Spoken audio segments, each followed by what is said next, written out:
everyone. This is Melissa Keller, Director of Events and Project Management for Vineyard Worship. We release new music on the first Friday of every month. Heaven's Work is the lead-off single from our upcoming EP, Vineyard Soul, The Chicago Sessions. With another powerhouse vocal from Tina Colón Williams, this modern gospel anthem is a timeless prayer calling us to be active participants in God's kingdom come and His will be done on earth as it is in heaven.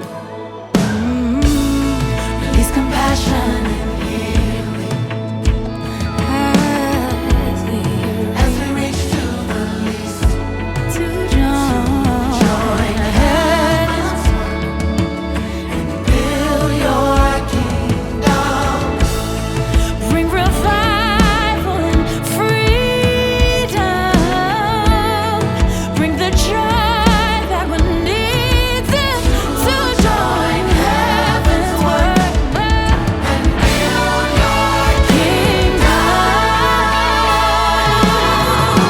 Lord, we wanna join.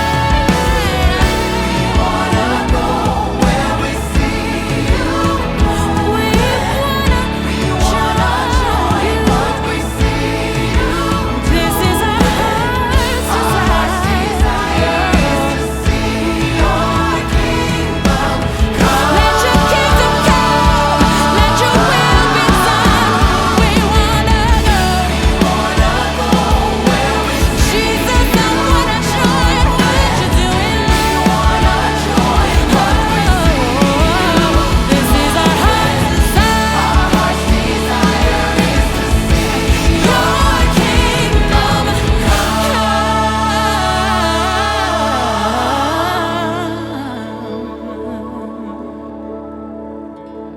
Find Heaven's Work and all of our singles wherever you listen to music.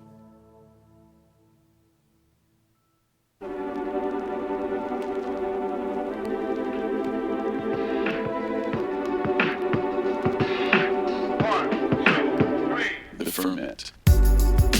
Welcome to the Ferment Podcast, conversations about worship and transformation. Today we have another episode in our conversation series with Adam and Heather Russell.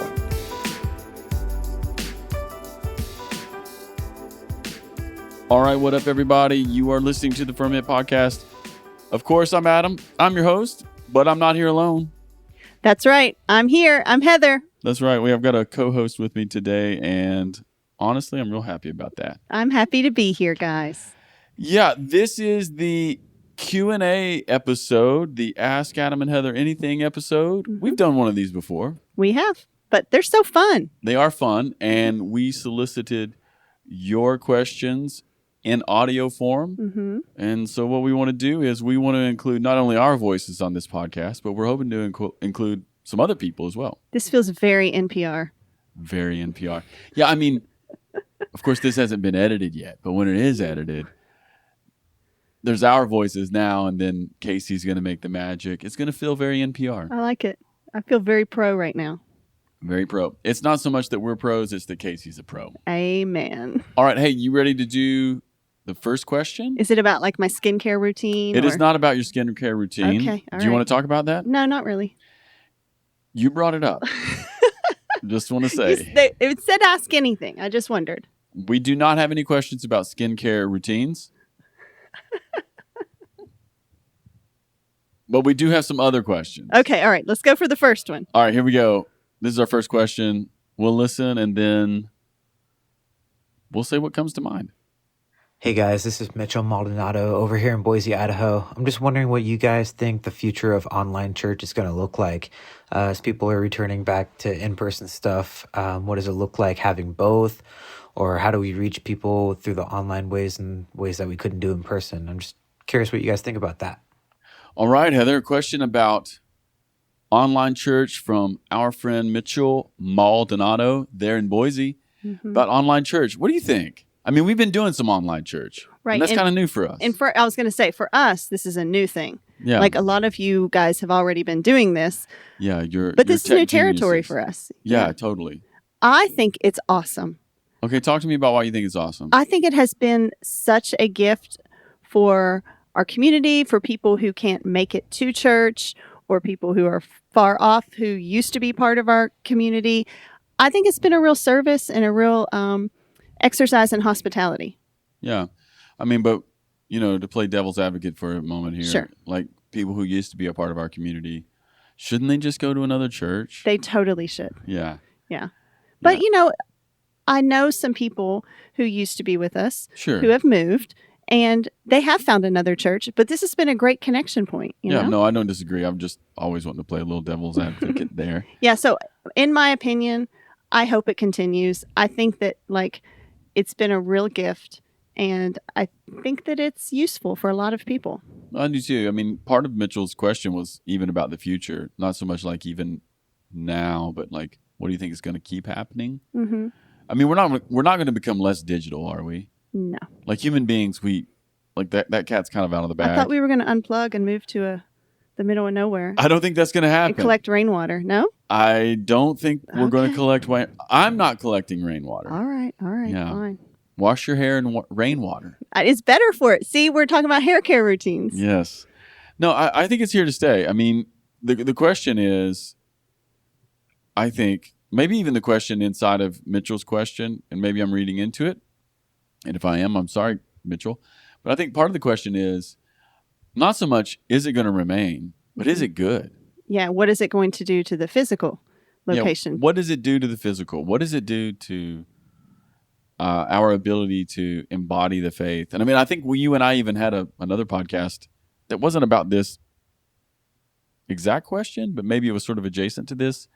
And I think I sort of complained, Yeah, Christianity's that's not like Christianity's an embodied faith, and I even sort of bemoaned the virtual space a little bit, Mm-hmm.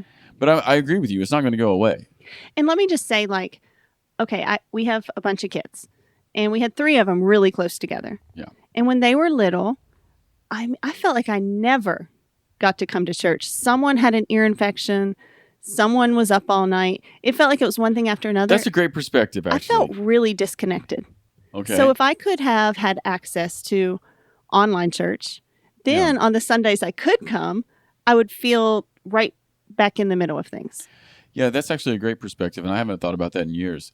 It is true. When we had little kids, I'm going to be here. I'm going to be preaching. Right. And Or- so if or leading anybody had the worship. least, there were times we'd be on the way and someone would, Would barf in the back seat. That's right, what kids and I'd just do. turn around. Yeah. By the way, for those of you who don't have kids and you're like, you're getting married, you're very excited.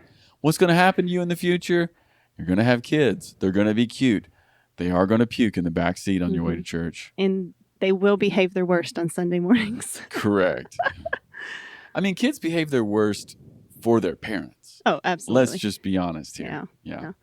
That's not what this question is about, though. No, but I do think that that online church could be really useful in more ways than just when we have a global pandemic shutdown.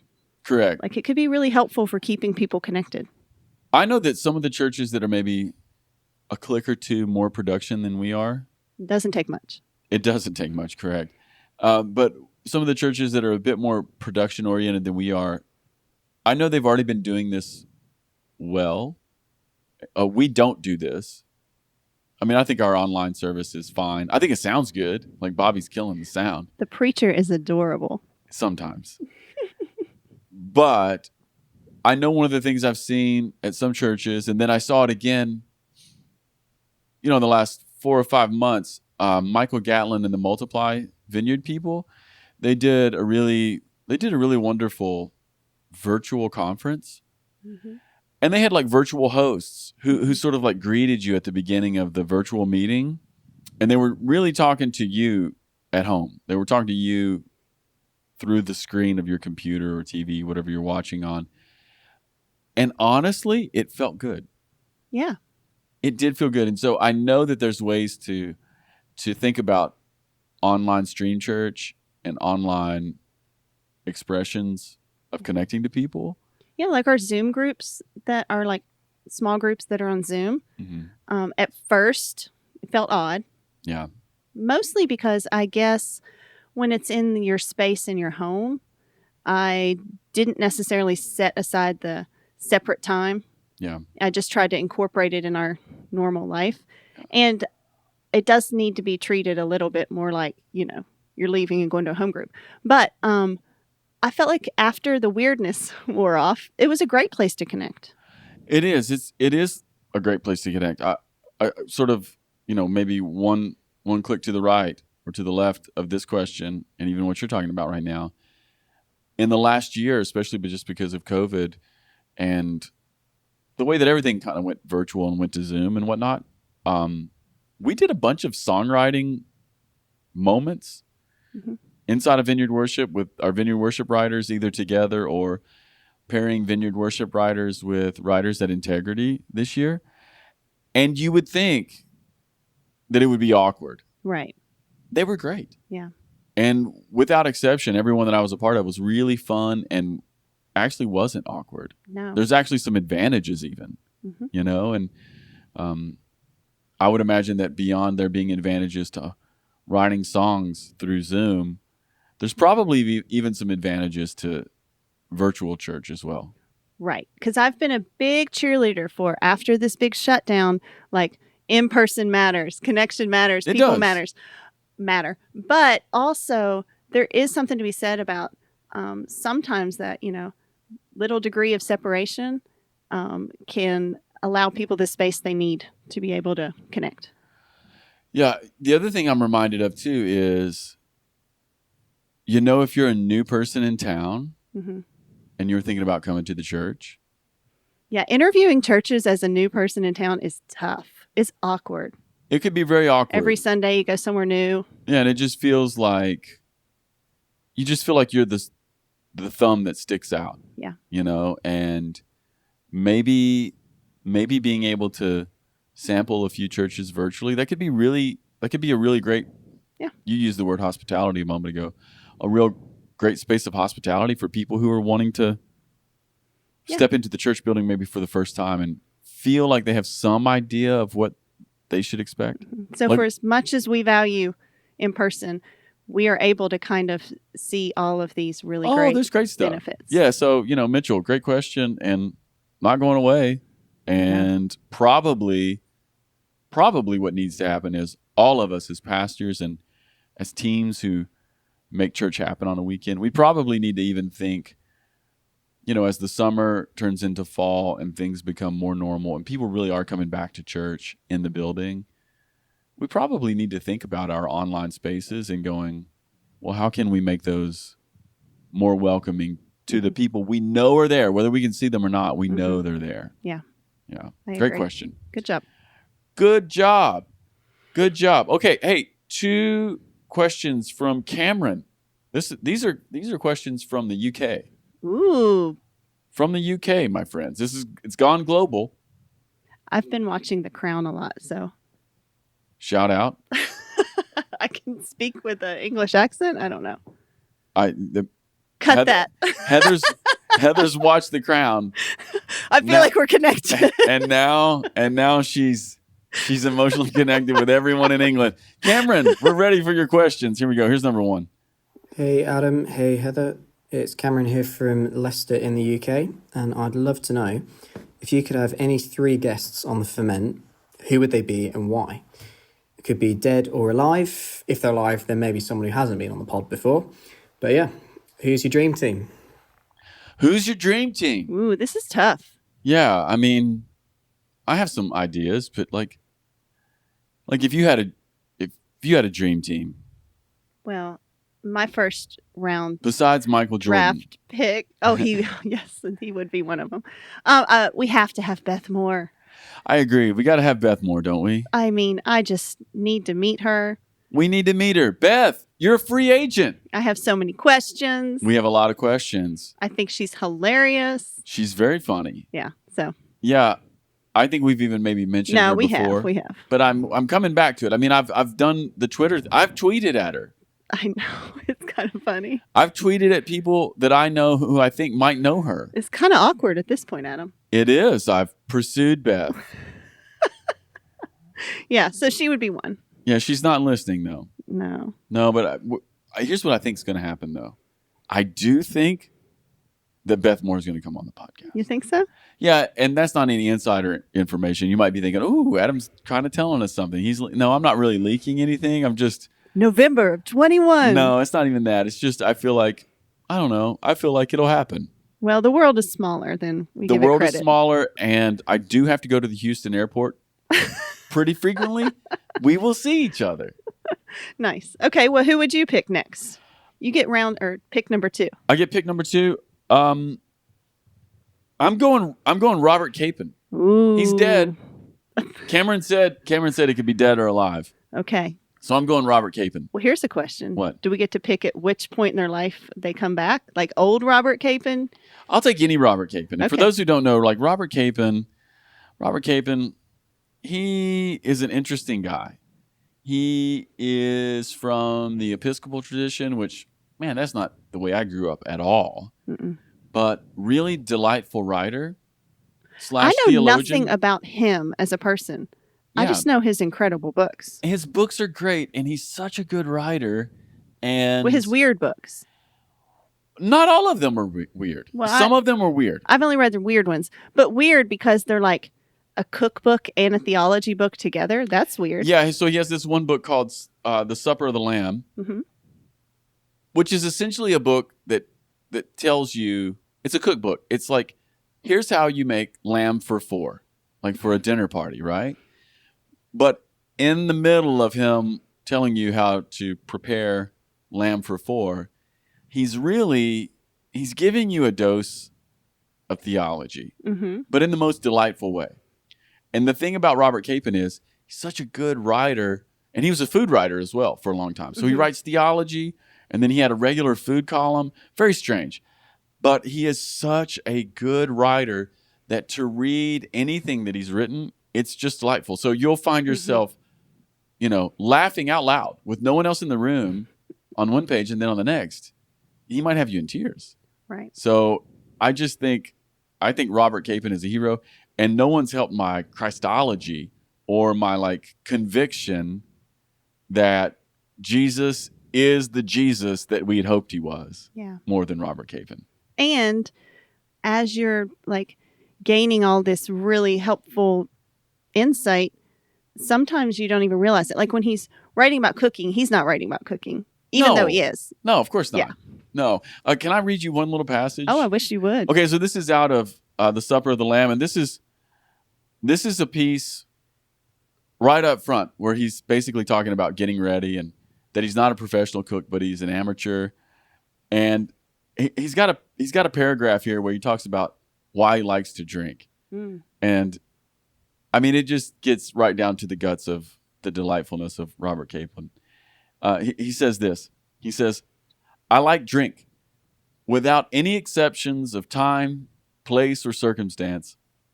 Man and boy, I have never tasted wine or spirit for which I could not find a kind word or at least an hour's culinary employment. I have tasted some pretty mean stuff, but with enough garlic in the recipe, a show of decency is usually possible. Anything is better than water in the damn stew." I just think, how can you not like him, right? And full disclosure, Yes. Adam uses that line on me all the time when we're cooking. He's Yes. like, anything's better than water. Anything's better than like water. if we're making a pan sauce or if we're, whatever, he'll grab anything before he'll grab water. Correct. Uh-huh. Anything. Like, even if it says it should be beef stock or, add water. Dude, anything. Anything other than water. He's brilliant. Okay, can I read you one more thing from Robert Capon? Absolutely.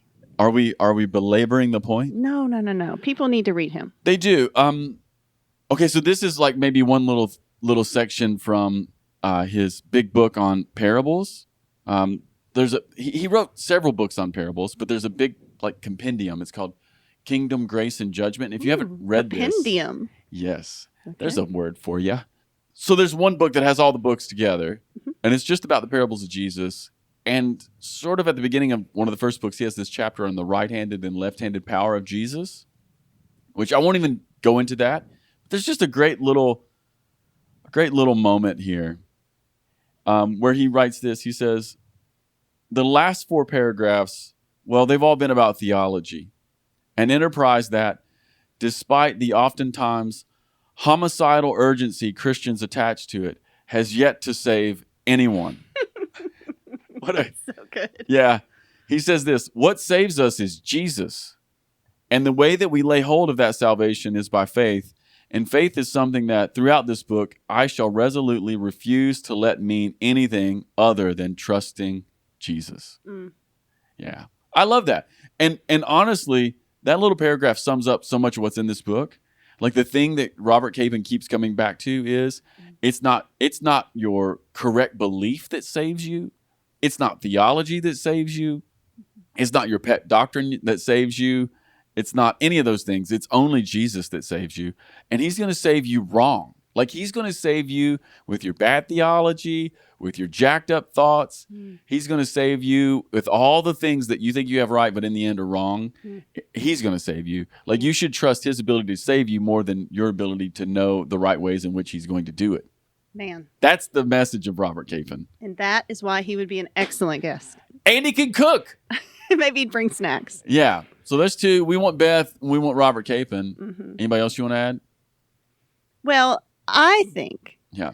that Anthony Bourdain would be a wonderful person to talk to. And why would you add Bourdain? Okay. I'm not disagreeing. Best TV show ever.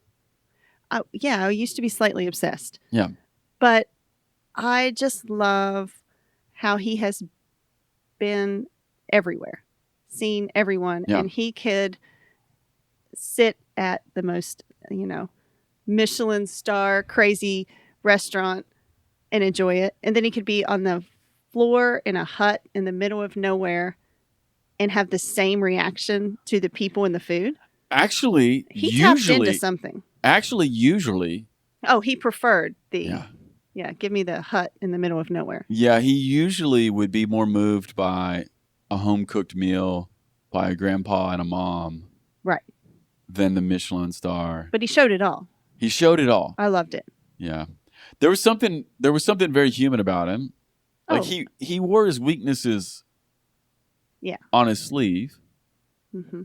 Definitely not a moral exemplar. Yeah. True.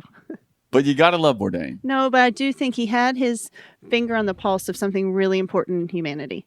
I think so too. In a way that a lot of people just haven't ever captured. Yeah.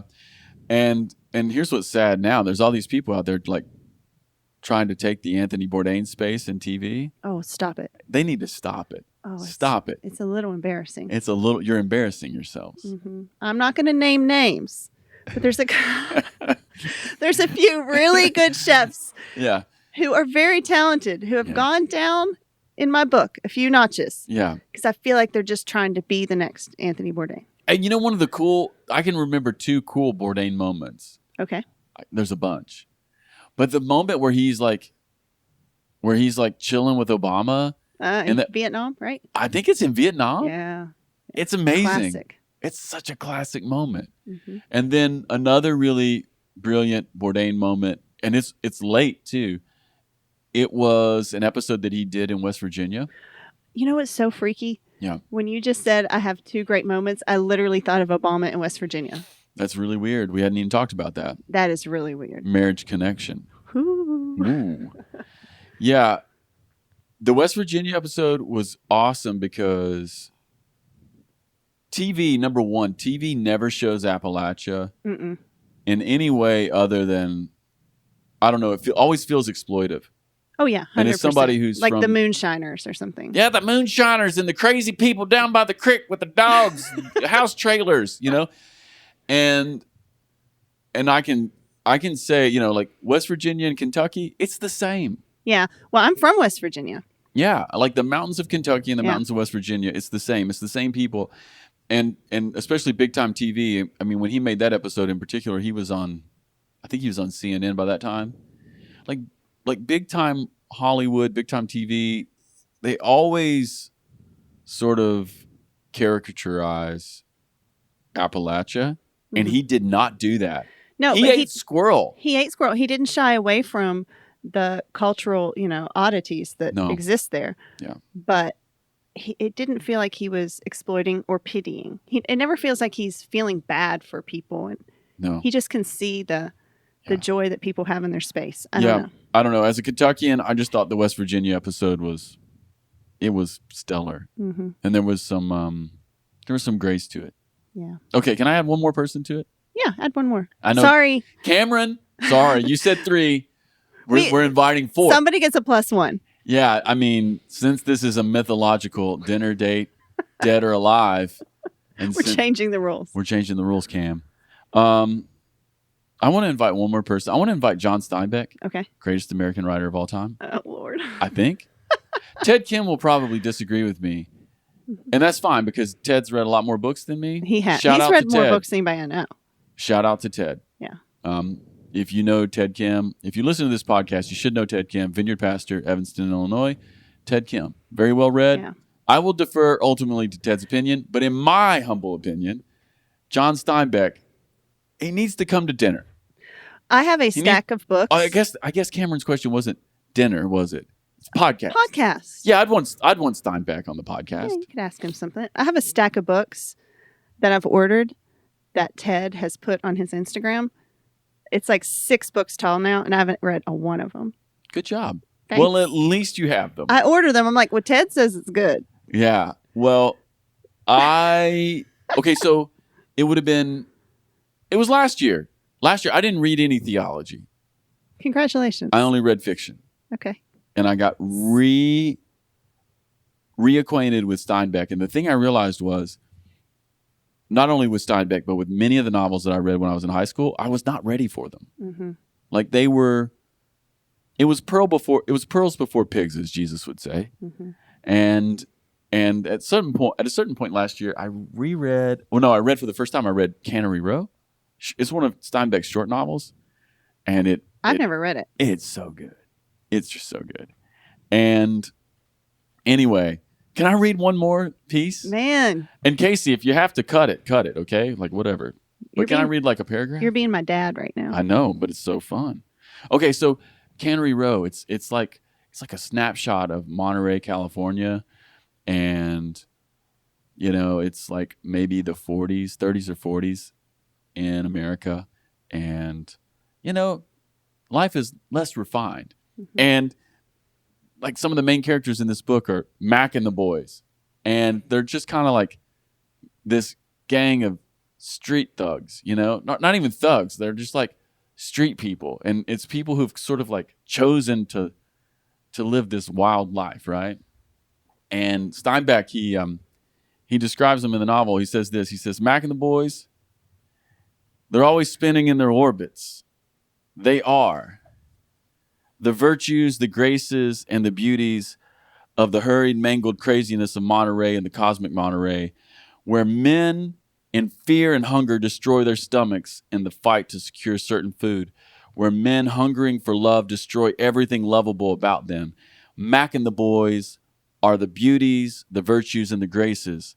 In the world ruled by tigers with ulcers, rutted by strictured bulls, scavenged by blind jackals, Mac and the boys dine delicately with the tigers, fondle the frantic heifers, and wrap up the crumbs to feed the seagulls of Cannery Row. What can it profit a man to gain the whole world and to come to his property with a gastric ulcer, a blown prostate, and bifocals? Mac and the boys avoid the trap. They walk around the poison, step over the noose, while a generation of trapped, poisoned, and trussed-up men scream at them and call them no goods, come to bad ends, blots on the town, thieves, rascals, and bums. But our Father who art in nature, who has given the gift of survival to the coyote, the common brown rat, the English sparrow, the housefly, and the moth, must have a great and overwhelming love for the no-goods, the blots on the town, and the bums. Mac and the boys, virtues and graces, laziness and zest, our Father who art in nature. Oh, man, that line. Come on with that. I love that. That right there, you write a paragraph like that, that'll get you an invitation to the Ferment podcast, friends. Oh, man, that's all it takes, huh? That's it. One good paragraph, you're in. Yeah, that was great. Our Father who art in nature. Our Father who art in nature. Love it. Come on. That's just good literature there, kids.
let's have another from Cam. Is that okay? He sent 2. We're going to let him have it. Overachiever. Overachiever. Cam, we're proud. Hey Adam, hey Heather. Cameron here from Leicester in the UK. I'd love to know, what's the piece of wisdom from one of your podcast guests in the last year that sticks with you? Whether it's about worship leading through COVID, culture, discipleship. Essentially, what is still living in your head rent-free? What is still living in your head rent-free from the podcast guests of the last year, Heather? Anything you want to throw on this little moment? All right. The first thing that comes to my mind is when you had Charles Montgomery, Dr. Charles Montgomery. Dude, what an episode. What an episode. What a man. Oh, my gosh. Hero. I could listen to him talk all day, first of all. Well, it helps to have tone. Not No, he by was tone, I don't even enjoyable. mean just metaphoric tone. I mean actual tone in your voice. No. Yes, he was a joy to listen to. Yeah. I felt like he had such depth and wisdom. Well, and one of the things that, if I'm remembering, one of the things I wanted to talk to Charles about was what makes good preaching. Preaching, yes. Yeah. And that's the part that I remember the most is when he It was started. the best part of the episode. Oh my gosh, when he started talking about what makes a good sermon, Yeah. man, it was so good. And I don't necessarily preach, but I took the heart of what he was saying and I've been carrying it around ever since. And it was basically, he was talking about just like a message, a sermon is good if it has the blood of Jesus on it, right? Yeah, he was asking. Well, he was telling a story about someone who was referring to preaching, and the question that they would ask is there any blood on the preaching? Mm-hmm. Meaning, does it tell the story of Jesus? You're so good at remembering details. I remember big picture things. That's okay. But that's why we're a good team. What I took from it was just boiling everything down to, man, is the good news of Jesus in the center of it? Yes. And if it's not, then rethink, where are we here? That's right. Every Sunday. I was challenged by that. I'm not going to say that I've ever strayed. I mean, maybe I have strayed far from that at times. Man, I hope not.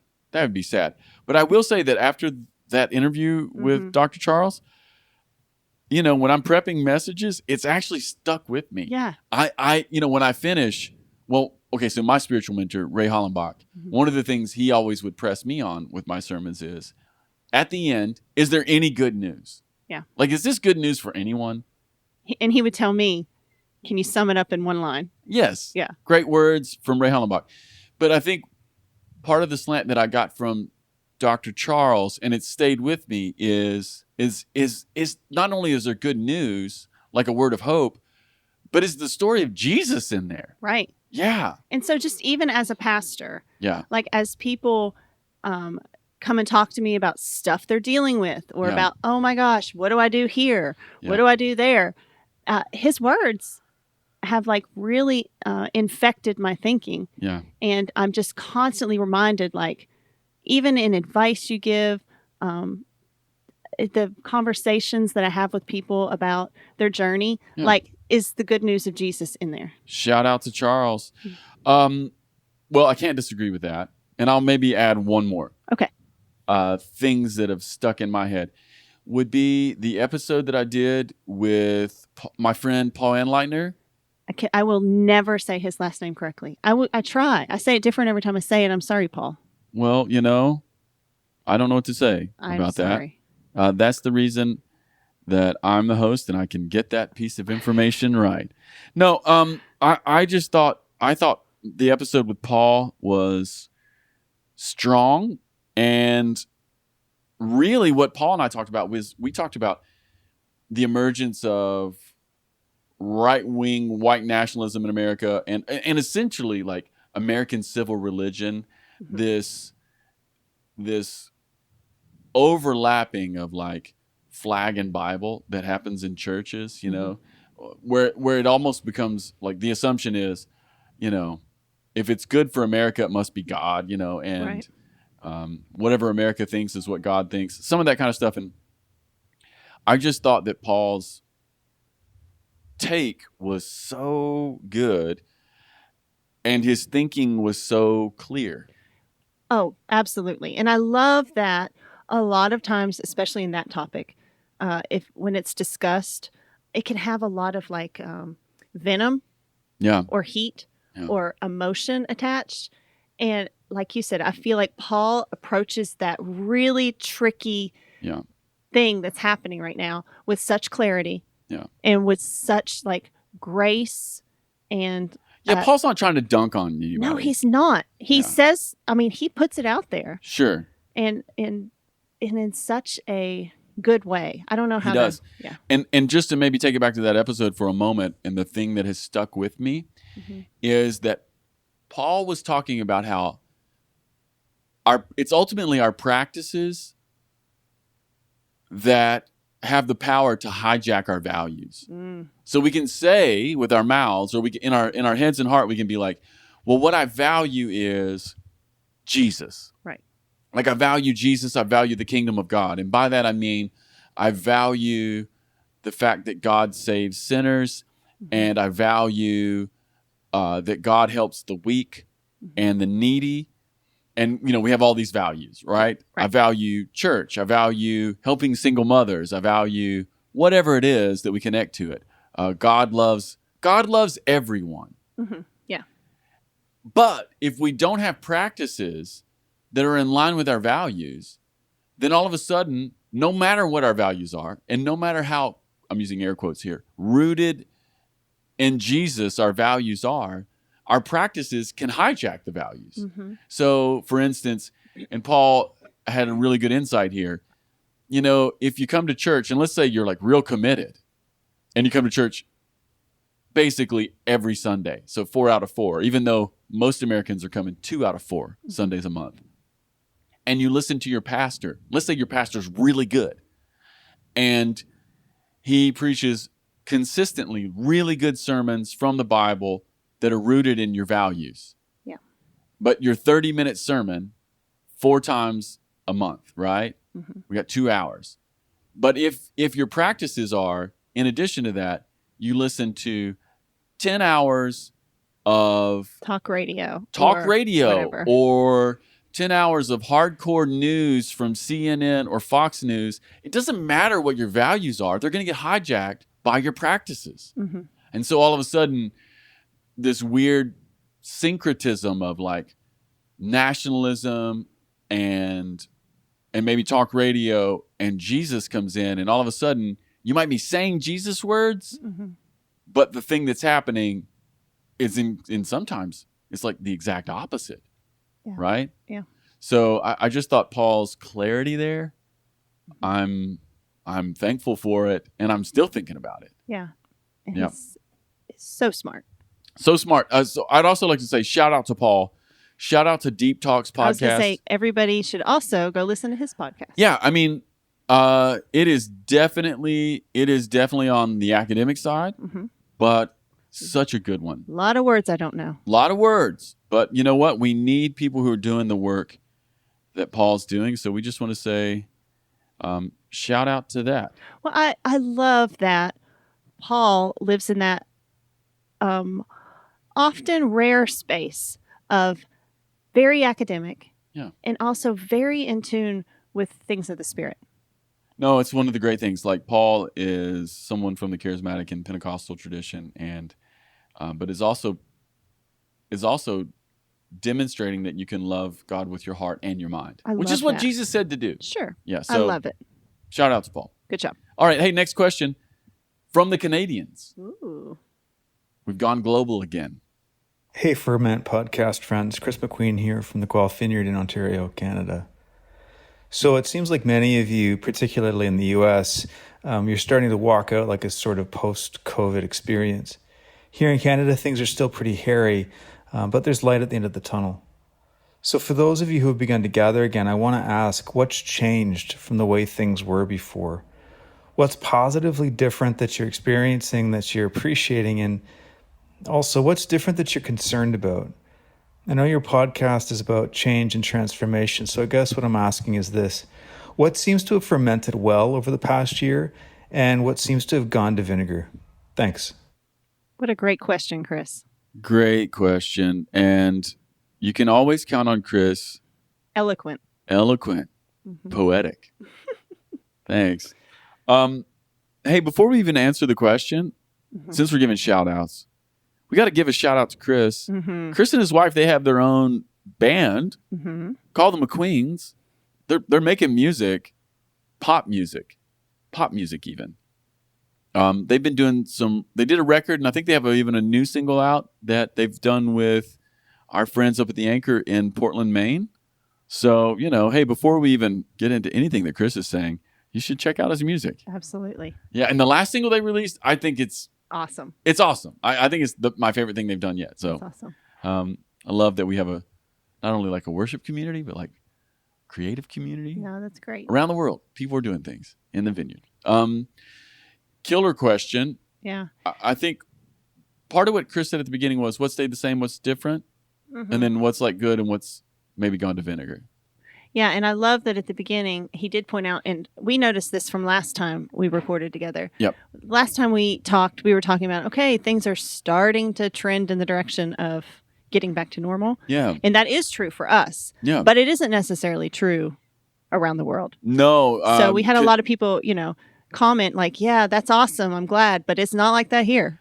Yeah, it's not the same in Canada. And Yeah. I know that it's not the same in England. Mhm. And I know that even in England, Manchester got hit incredibly hard with lockdowns. Like they were really, really, their life was small. So shout out to all of our friends in the UK. Mhm. Shout out to our friends in Manchester, and then to the long-suffering saints in Canada as well. So Yeah.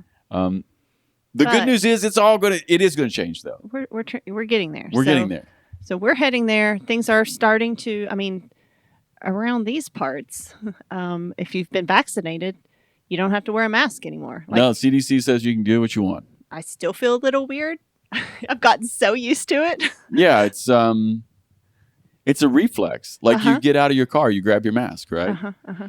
Yeah. So we're like in maybe that even one step beyond transitional space, Yeah. where if you're vaccinated, you can basically go do whatever you want. Hmm. I think the rules are still It's like large gatherings. and- large gatherings, public transportation, airplanes, Right.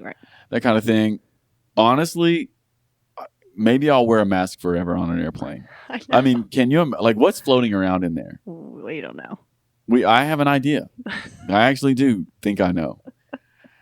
Okay, but back to your question, Chris. Yeah, I think okay. What stayed the same? What's changed? And then maybe I love what is fermented and what's gone to vinegar. yeah. What a beautiful way to say that. We're doing in-person services. We've been doing those since July. We've recently, and as of last week, just lifted our mask mandate. Except for Kids Wing. Except for Kids Wing. We have people back in the building, and we've had that since July. It was really slow last July. I mean, we're talking like 30 people a service. Yeah. We trickled back in. Oh, we trickled back in, and took us months. And then in the last couple of weeks, we've had our biggest services yet, and it's still maybe half of what we used to be, Mm-hmm. but it's starting to feel like church in terms of you can hear people singing, Mm-hmm. you can hear voices, Mm-hmm. seeing some friends and faces, Seeing some people's full face. seeing some people's full face, seeing kids around the church again. Yeah. Yeah. So there's some normalcy there, and that honestly, it feels great. Yeah. That feels great. What's changed? I mean, part of what's changed is honestly, Chris, if I'm shooting straight here, it feels like we have a brand new church again. Uh-huh. It almost, I know church planters are going to get mad at me right now. It feels like we're church planting. I know we're not, because we do have some money in the bank, and we have a history, and we have a building, and there's lots of hurdles that church planters have to overcome that we don't have to overcome right now. But it feels like, gosh, we're just. It does feel like we're building a new crew. We are definitely building a new crew, Mm-hmm. and I'm hoping that the crew we had before, or at least most of them, I'm hoping that in the next 3 or 4 months we get them back. But I don't know, right? Mm-hmm. I just don't know. And here's what's weird: since we started to meet in person again, we had new people come. Yeah, that floored us when it started happening, and it's still funny. Yeah, our You would second think that everything that we had to do to keep us safe as a Yeah. congregation would be a hurdle that new people just would not jump, because you hear so much about making everything so approachable. I mean, you throw a mask mandate, sitting far apart, the short services, ushering people out quickly afterwards. These are all things that should make it less like And not only- not welcoming, but you know what I mean. Yeah, it's a hurdle. And even to add one more to that, since the reason we were putting these measures in place last year was because of a communicable disease that you can get through like coughing and stuff, the hurdle's even higher when you're coming into a room filled with people you don't know. You don't Like, know. so, like, Yeah. knowing people, I think maybe lessens some of that anxiety, but coming into like a room potentially filled with people that you don't know feels like increases that anxiety. And people came anyway. So we have new people at our church, like who have been here for, I still haven't seen their faces. correct. Like their we know whole faces. we know their eyebrows. And we saw some of their faces for the first time last week. So it's really cool. So it feels like there's this new center of our church. Sure. Is that how it feels to you? It is. I wonder if that's true for others. I'd be interested. Yeah. We'd love to email me. I don't know. I mean, I think it is, but so what's changed? It just feels like the gravity of our church is sitting with a different group of people. Mm-hmm. And I hope. I will say, I mean, we don't have nursery right now. We don't have little kids classes. So there's a lot of people who we haven't seen yet. But in the meantime, it looks very different. It does look very different. And that's one of the things, what's changed, Chris. I think who feels like the center of our church that feels a little different. The other thing that changed is something that Heather just mentioned. I was going to mention next is because the last thing we added was kids church, and because the energy of our church has always been like mid-30s with 2 or 3 kids, like that section of our church feels a little vacant right now still. It's literally vacant in 2 of the classrooms. It is. Yeah. And so, hopefully in the next 6 weeks, that'll be back. I really hope. But it's left this space open for people, to come who maybe hadn't ever thought about coming before. I think so. So it just feels like brackish waters. It feels like old and new. It feels like, man, it just feels like we're on the in-between. So like what's fermented well? What's fermented positively? I would say, well, we've included some new people we just didn't know, and then, what's turned to vinegar? I think I'll just answer that real personally for a moment. Like, I think one of the things that's turned to vinegar is, at least before the pandemic, our church was doing really well, especially when you think about a small town church. We were doing well. We had a lot of people, 2 like slam packed services. We had just bought some land next to us.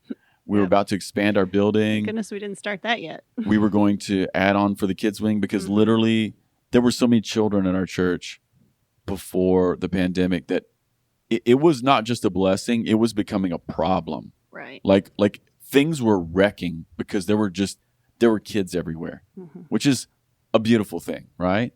But we had all this momentum, and our church was bigger than it had ever been, and we had money, and then the pandemic hits, and what's turned to vinegar. It's like I'm still dealing with not having that church, whatever, like, and that in air quotes. Yeah, momentum. The momentum has definitely turned to vinegar. Yeah, the in that way. mojo, Yeah. like just the mojo, like it just felt like, I don't know, it felt like such a dream. It's like, wow, we had worked.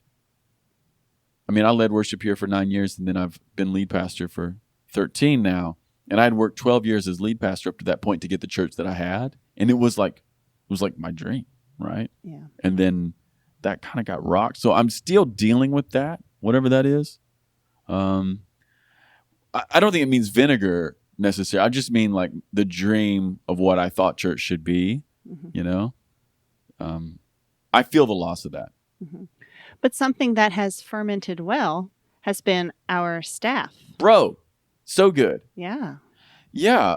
You want to talk about that? Well, we have had space away from so much. Well, because of the momentum Yeah. that we had previous, we were just in the flow. We were constantly You just plan meetings. doing our things. Yeah, do- you have you do- meetings to plan meetings. you know? Exactly. You just go. And it was working, Yeah. but there were some things that could have left unchecked, not been good for us in the long run. Yeah. And so this gave us space to kind of dial back and to do some inner work and become a healthier, stronger team.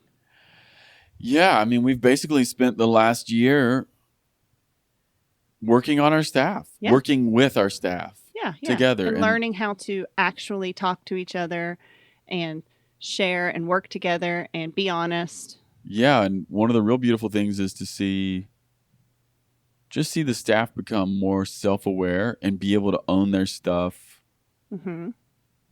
like accurately Mhm. in front of other people. Mhm. I mean, No, it's great. super. I mean, I'm thinking of 2 staff members right now in particular. They're just not the same people. Is it me? No.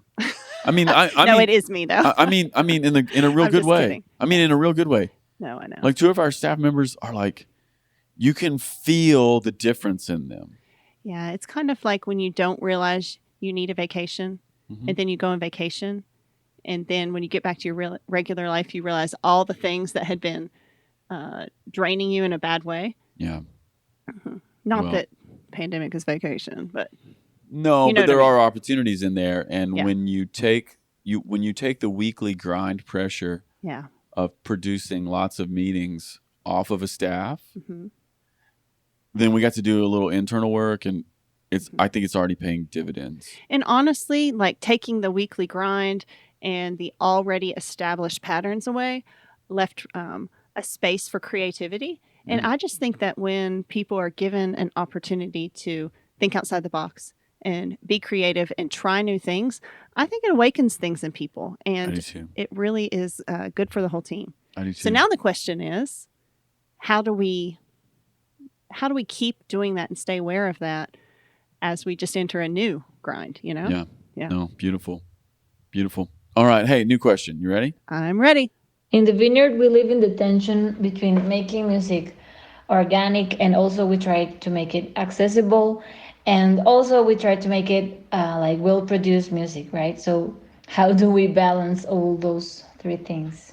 All right. That question is from one of our friends in the international community of the vineyard, some of our Latin friends, some of the Uranias. And really what I heard in that question was the tension of, like, in the vineyard, we're musical. Mm-hmm. We're creative. Worship's a big deal. Part of our value is accessible. Mhm. We want it to be organic. Yeah. Like, I think what is meant by the word organic in that question was like Not maybe- forced, natural. and from those people, Right. right? But then the other value is like Excellence. excellence and accessibility and organic. Yeah. How do you hold those? Because it has been suggested, all over the place that maybe things can't be produced and excellent and also authentic and organic at the same time. Yeah. But can they? Yeah, I think they can. I think they can too. I think they can too. I mean, I'll just And maybe- why should they? Well, here's what I would say. I'll speak maybe at a different place here. I'm gonna. hmm You can't see this because you're listening on the podcast, but I'll just put my vineyard worship hat on for a moment, and I'd also like to say there's lots of different ways to look at this, but one way of looking at this is when it comes to like the singles that we produce or the records that we make. We always want the song itself to be like something that's accessible. And by that, the question that's in my brain is always, can my mom sing it? Yeah. I like defining accessible. Yeah, like part of accessibility for me is like, can my mom sing this? Mhm. The other side is, do the young guys on my worship band want to play it? Mhm. And is there some overlap there? Because if there's some overlap, that's a win, you know. But to that accessibility thing, like in Vineyard Worship, we want our songs to be accessible. We want them to be usable on Sunday morning. We want them to be things that are translatable to volunteer worship teams who are not professionals, you know, Yeah.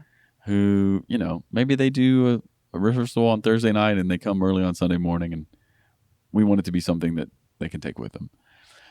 So there's that, like in terms of the song itself. But when it comes to maybe the master that comes out, like the master recording that comes out for the single or on the record, accessibility is not my first and only goal in those. Not that all those decisions are mine, because they're not. I'm not the person in the room often. But excellence is one of the goals in those, because, well, one of the things I've learned is, if the recording is compelling, like if the recording is beautiful, like if we got a great singer and a great band and a great producer and great sounds, then the recording is compelling. If it's compelling, I want to listen to it more. And we've used this word a few times today. There's a certain kind of hospitality that exists inside of something done really well. Right. Like it's attractive, and you want to sample it more, right? Mm-hmm. And at the same time, we want it to be as heartfelt and true. Not that those things are even always competing, you know. Mhm. I just want to do it well. So I think in those masters, there's something about excellence that makes it really digestible Mhm. and attractive. And I hope Vineyard worship leaders know that on Sunday morning, they don't have to do the album version. Right. Maybe it's better that you don't. Yeah. Yeah. I just think it's a false narrative that these two things are in opposition. Yeah, I don't think they are. I think there's like slightly different end goals that sort of pop into my mind about them. Yeah. And, you know, if there's a very cool guitar line in there, you know, that's something you can use on Sunday morning, or don't. Right. Like, don't let it be the hurdle that's tripping you up. Mm-hmm. But yeah, I think there's a lot of overlap between these three dynamics. Yeah. And I don't think they necessarily war against each other. I don't think they do. And I think they look different in different settings. Like, what is organic and excellent in a church of 120 is going to look way different in their setting than it will at like the Columbus Vineyard, you know? Yes, of course. And and I think that that those two settings just invite a different, I don't know, expression. I think so too. And to try to make one rule that's hard, fast, like you have to have these lights and this guitar line. Yeah. I don't think is pointing to authenticity or excellence. I think it's just silly to make a rule, you know? Yeah. So there's no rule there. And actually, you bring up something that I think is really important too. And it's about this idea of maybe church size and what happens maybe in bigger churches or smaller churches, you know? Not that these are hard and fast rules, but one of the things that I just want to say on this podcast too is, you know, sometimes we look at bigger churches and we think we know what the benefits of being a bigger church are. Yeah. And a lot of those are true. You know, there's more resources to do things well. Mm-hmm. Probably there's more people at your church that are potential. A bigger pool of like really talented people who are maybe fairly developed. You can pay more people. You can have more staff. Yeah. Any of those things, Yeah. you know. And at the same time, ask anybody who works at a big church and they'll tell you, yeah, there's a lot of those blessings there. And the management of all of that, that's the beast, you know, that's tough. So, you know, hat tip to everybody who's working at big churches, who's, you know, administrating lots of things, because it's not a small thing. So a lot of times we look at the big church and we go, oh, all the advantages are over there, right? Right. But one of the things that I've realized after being in the vineyard for a long time and traveling to a lot of different churches, big and small, is that big churches really do have gifts. Yeah. And there are benefits to being a big church. But one of the things that you also have to realize is if you're a small church, there are gifts and benefits to being a small church. Absolutely. Like don't, and I know this is not the question. We're not even there anymore. Rabbit trail. But don't miss the beauty and the opportunities that exist when you're a church of 150. Yeah. You probably have so much of that organic, authentic expression. Yes. And you're constantly looking at production and excellence, thinking Yes. that's what we need, not realizing, man, you got the heart and you got the realness already.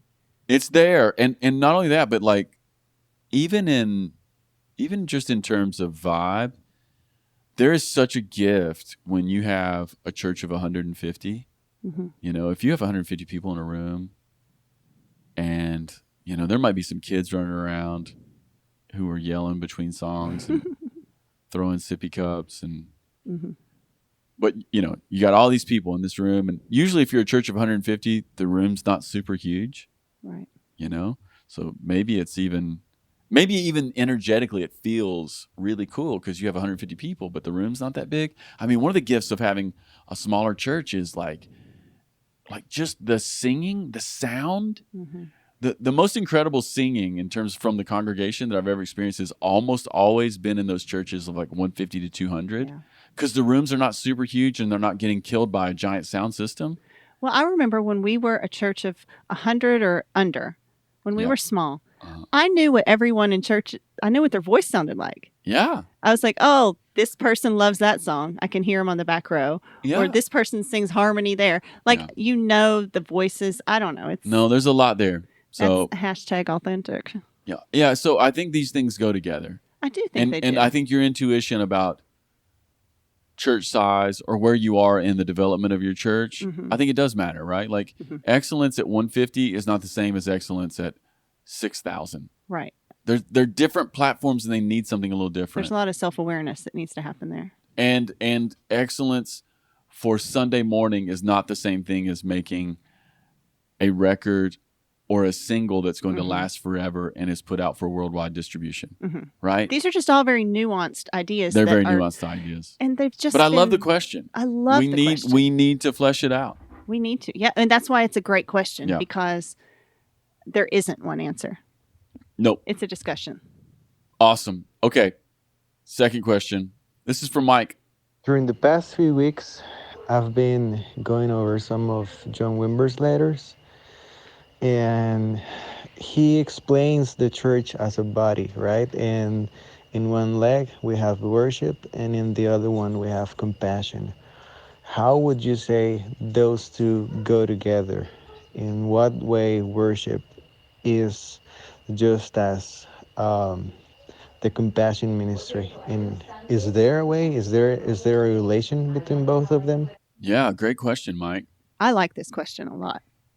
Why do you like it? I think he's just getting down to a really basic part of what it means to be a Christian and to be part of the church. Like, I just think it's really granular. Well, I mean, he's clearly bringing up Wimber's idea of the vineyard man. You know, what is, or I guess we should say the vineyard person. The vineyard person, yeah. The vineyard person, and, you know, the vineyard person has two legs, and one is worship and one is compassion, like reaching out to the needy, the poor, the marginalized. Yeah, I mean, I think, like, if I'm understanding the question right, is there overlap? How do they go together? How do they go together? Yeah. Yeah, I in an odd way, and I think I can't speak for John Wimber. He's not here, and I haven't talked to him about this, but we should have had him as our guest on the Ferment. Duh. That's right. Yeah. We need redo. John, you're invited. John, you're invited. Sorry. Yeah, I think that part of John's framing, the way he did of the two legs being compassion and worship, is that he understood that these were really extensions of the same thing. So there's this sense in which worship is vertical. It's like from us to God, right? But then there's this sense in which compassion is meant to be horizontal. It's from us to each other. Mm-hmm. And even when Michael was asking the question, I just couldn't help but think of like 1 John, Yeah. where John says, well, what good is it to say that you love God if you don't love your brother? Right. You know? Right. Who can run around saying that they love God who they haven't seen, Mm-hmm. but they hate their brother who they have seen? Mm-hmm. So can you really be a worshiper if you neglect compassion? Right. You know? So I think that is the connection, right? Yeah, and that these are the two foundations for which everything else stands on. How we show up in the world Mm-hmm. and how we are positioned before God, like who we are and how we show up. Yeah. That kind of is what everything else stands on. Yeah. And, the other thing that I'm reminded of, too, is just to reflect this back into our vineyard story is in the vineyard, we're always talking about living in the radical middle or living in dynamic tension. You'll hear that. Mm-hmm. The vineyard wants to be the best of the charismatic and Pentecostal tradition while also being evangelical, or maybe, if you want to throw that word out, Bible-based. Like, we want to care about the Bible, you know? We want to live not at the poles, but like we want to pull the best of each. Mm-hmm. And even in this question, I hear another invitation into the radical middle or dynamic tension. Yeah. Because in certain parts of the church, there's this real emphasis on worship, right? Mm-hmm. Like giving God what he deserves. And what you mean by worship is like Singing, like diving into listening to the Lord and like responding. Yeah. all of those things. Anything that would basically Very have intimate, or even not even intimate, maybe loud, maybe like super charismatic. I'm thinking of like super charismatic worship times. Sure. Pulling down the heavenlies, whatever, insert charismatic language here. But sometimes in those circles, the thing they have is like incredible devotion to God that manifests in like that or in that space. Mm-hmm. But there's not really any reaching out to the poor. Right. But then in other parts of the church, there's tremendous emphasis on like reaching out to the poor, meeting needs, showing up to the community, listening to minorities, all those things, right? But there's less of an awareness of like maybe what it means to be a worshiper I'm generalizing here, and people are probably shouting at me in their car as they listen. But sometimes those things do get separated. Yeah, they can get separated, but they don't have to be. They don't have to be. And in fact, one informs the other and causes the other to be more, effective. Real. Yeah, real. Yeah. And if you lean into that analogy, you got to have two legs to move. And so if we're leaning heavily on one and not the other, we're going to be a little stuck. We're going to be very stuck. Yeah. Yeah. So I hear, Michael, great question. Yeah. And I hear, the emphasis, not the emphasis, but I hear the invitation, especially for us as vineyard people, to bless God with all of our worship, right? Mm-hmm. And to always be people who are connected to people, especially the poor, the least, the lost, the marginalized, those on the edges, the outcast. Both important. It's everything. Yeah. It's literally everything. And we need that we need those two things to move us forward, as you said. We don't want to get stuck. Yeah. Like, what good is it to be, a movement that's filled with love for God, but couldn't love a person? Right. And you got to wonder, is that love for God? I mean, I guess, but you know what I mean? Like, well, I would if you don't show up for anyone around you, I would say no, it isn't love for God. Maybe something's off. No, I would say, I mean, now we're into rabbit holes, aren't we? Yeah, yeah. Yeah, I mean, I would say right along with John in his epistle. Like, that's exactly what he's doing. Like, that is apostolic John calling into question people who say they love God but can't show up for another person. Like, are you really? Mm-hmm. I mean, especially if people are made in the image of God. Like one of the ways we meet God is to meet a person, Meet other people. is meet another person. So yeah, I think your question is putting its finger right on like the apostolic challenge of saying Yeah, it's no. getting down to what it means to be a follower of Jesus. Like we could, like, I mean, actually it's a cautionary tale, isn't it? I mean, we could be a charismatic church with the best singers and the best sound system where everybody waves a flag and everyone, sings even in harmony, and some people dance and run around and there's like sweat in the room and it's incredible, and like the meeting itself is like got vibe to it. But if that group of people doesn't then leave that setting and feel a desire to show up for those around them or have compassion for someone who's hurting, or I don't know. It should if it doesn't awaken something in your heart for other people, it then should call into question that meeting. That's It really should. Yeah. I mean, I think that's the New Testament vibe. And on the flip, like seeing people. If you show up and work yourself into an exhaustion, well, yes, there's always going to be more and more need. I mean, that's what Jesus said. The poor you will always have with you. Yeah. And he doesn't say that to be like, well, we don't have to serve the poor. Right. No, but there is a moment to give something to God. Yeah. And to have our hearts. We'll be depleted either way, Yeah. We'll be depleted. Like, to worship God and not see people is to play some game of falsehood. Yeah. But then to serve and never. And honestly, it's kind of funny because why would you serve people? Well, it's because you would value their life. Well, why are they of value? Well, it's because they're made in the image of God just as you are. And so you're both worlds, you're living in a bit of falsehood or denial of what you're actually doing. Exactly. Yeah, you're not in touch with what you're doing. Yeah. So I love this question from Michael, and I think it gets straight to the center of our vineyard story. And I think it's why Wimber has the vineyard person be standing on legs of worship and compassion. Yeah. It's the invitation. It's the challenge to us as vineyard people. Yeah.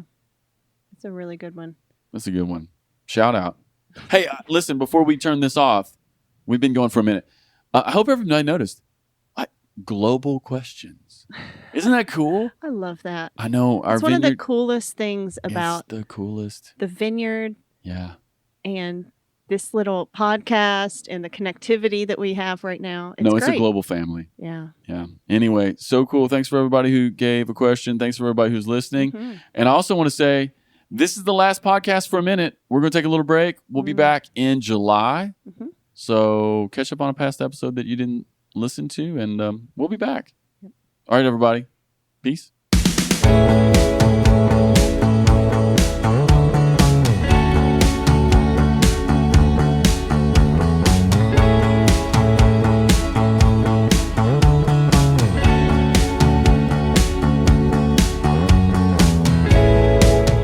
Hey everyone, Casey Corum here, producer of the podcast. Thanks for listening. As always, if you've been enjoying the podcast, here's a few ways you can help us. First of all, leave us a review on the podcast platform of your choice. This helps more people find us. Also, connect with us on social media. Instagram at the Ferment Podcast and Twitter at FermentCast. All right, everyone, thanks for listening. See you next week. Peace.